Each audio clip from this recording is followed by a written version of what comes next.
আর কেন বিয়ে করে নাই? হ্যাঁ তুমি কি অনেক সুন্দরী ছিলা? সুন্দরী এমন মানুষ আবার সুন্দর থাকে নাকি? তো কেমন ছিলা দেখতে? দেখ তো কালা কইলে আমি আমার চেহারা আছে নাকি? তুমি কালা? তাই তাহলে কালা আমি না। কিলা? তুমি তো আমার চাই ফর্সা। আমি তোমারতে ফর্সা, মেকআপ করছি 3 পরত। তাই হ্যাঁ। এখন বলো তো যে তোমার জন্য কোন পুরুষ এখন পর্যন্ত বিয়ে না করে বসে আছে? আছে ওই যে কুমলাপুর একজন, তারপর ঢাকা আছে একজন। ঢাকার কমলাপুরে? হ্যাঁ মানে কয়জন? 3 জন আছে। এখনো তোমার জন্য বিয়ে করে নাই? না তুমি জানলা কেমনে তারা এখনো বিয়ে করে নাই? তুমি নিশ্চয়ই কথা বলো এখনো। হ্যাঁ আমি তো কথা বলি। না না, তোমার পিডায় না? নানা পিঠে সময় পায় না কেন, নানা তো বুড়িয়ে গেছে। ওরা কি জুয়ান? তাই হাই হাই, নানি তো আমার হেব্বি দুষ্টু। এই যে মাছের ভিতরে ঝোল উঠছে না, এই ঝোলা নেই খিচুড়ির সাথে ডাইলে দিবা, পরে মাছ খিচুড়ি করে দিয়ে দিবা। খাবার দেখে আমার তার জিভে একটা জল চলে ভাতুরি আসছে। রান্ধে মানছি।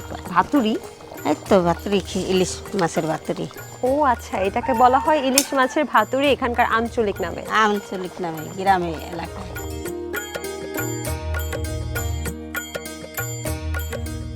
নামাচ্ছো? হয়ে গেছে? হ্যাঁ হয়ে গেছে। এত জলদি? নামায় বাহ। রাখো। এখন আমরা কি করব? এই খিচুড়ি বসার লাগবে, খারাপ ডাল দিয়ে নি। 1.5 কেজি চালে আধা আধা কেজি ডাল। কেজি ডাল, হলুদ হলুদ। গুঁড়ো। হ্যাঁ এবার কি দেব?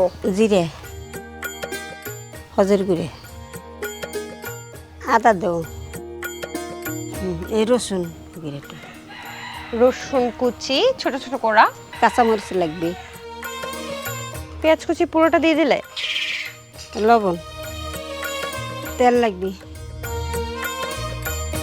খিচুড়িও মাখাবা? খিচুড়ি নামাইলে খিচুড়ি হয় নাকি? এখন কি পানি দিয়ে দিচ্ছ? হুম ওরে বাবা, এত পানি! আচ্ছা নানি, এখন কতক্ষণ লাগবে বলো তো? ঘন্টা অনেক লাগবে। আচ্ছা নানি, নানা নাকি বাজার থেকে উল্টা পাল্টা ধরো একটা বড় মাছ আনতে বলছো, ছোট্ট মাছ নিয়ে আসলো। তারপর ধরো করলা আনতে কইছো, পচা করলা নিয়ে আসলো। তখন নাকি তুমি নানার সাথে অনেক খারাপ ব্যবহার করো। হ্যাঁ কেন? তাই টাকা দানবো আনবো কে, ভালো টানবো। নানা তো আমার বিচার দিচ্ছে। হ্যাঁ তোমার নানি খালা দিন খালি খ্যাটখ্যাট খ্যাটখ্যাট খ্যাটখ্যাট খ্যাটখ্যাট করে। হ্যাঁ আলি তো টাকা দিয়ে যদি আনবো তাই নিঃসাতে খাবো কে, ভালো তাই খাবো। অনেকক্ষণ তো হলো, ক্ষুধা লাগছে। আর কতক্ষণ? এই তো হয়ে গেছে। জালটা একটু একটু কমাই দিছো তো? নামাবা? হয়ে গেছে? ইয়ে! তুমি মনে হয় একটু ওখানকার ইলিশ মাছের ঝোলটা ওইখানে অ্যাড করছো, তাই না? এটা কেন করছো? কেরা নবি স্বাদ দেবি।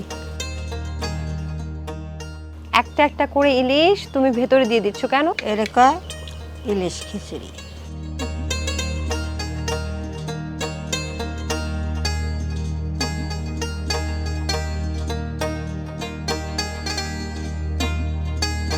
আমি না আসলে বসে থাকতে পারতেছি না, বিশ্বাস করো নানি, এখানে বসে থাকতে আমার খুব কষ্ট হচ্ছে।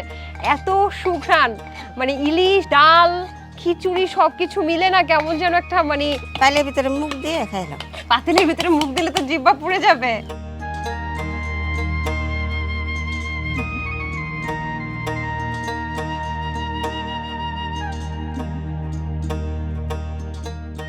ও নানি, খাবার দাও।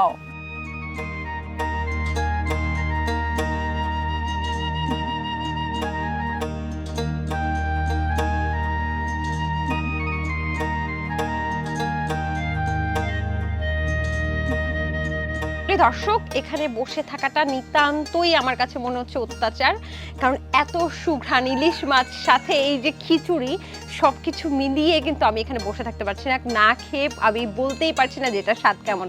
নানি খাই দেখো খাবো? কি স্বাদ। আচ্ছা দেখি।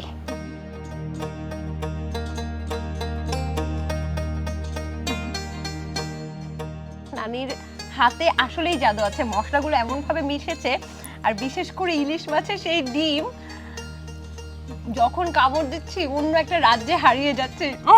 ওই যে ওখানে অনেকে তাকায় আছে, হ্যাঁদেরকে বলবা না রান্না বান্না করতে? এই যে আমি এভাবে রাঁধছি, এভাবে রান্না বাড়া করে সবার সাথে খাওয়া দাওয়া করবো এইভাবে। দর্শক, আমার মনে হয় না আমি এখানে বেশিক্ষণ কথা বলতে পারবো, কারণ আমি এখন হাত চেটে পুটে পুরো থালা চেটে পুটে সাবার করব। আমি খেতে থাকি, আপনারা ততক্ষণ রান্না করতে থাকেন, এবং অবশ্যই জানাতে ভুলবেন না নিচের কমেন্ট বক্সে। ডিম রাখু খাওয়া দাওয়া হোক। হেভি মজা। ওইটু খাবো না নাইটাতে আমি হুম আইটাতে খাবো না আমি আমি দাঁত ব্রাশ করি, তোমার মতো পান খায় মুখ লাল করি না। হ্যাঁ দাঁত ব্রাশ করলে হয় নাকি? লিপস্টিক কথা নেই মুখের মধ্যে জড়াই না। আমার একটাটা খাইবো না, হের একটাটা ঠিকই আমি খাইলাম।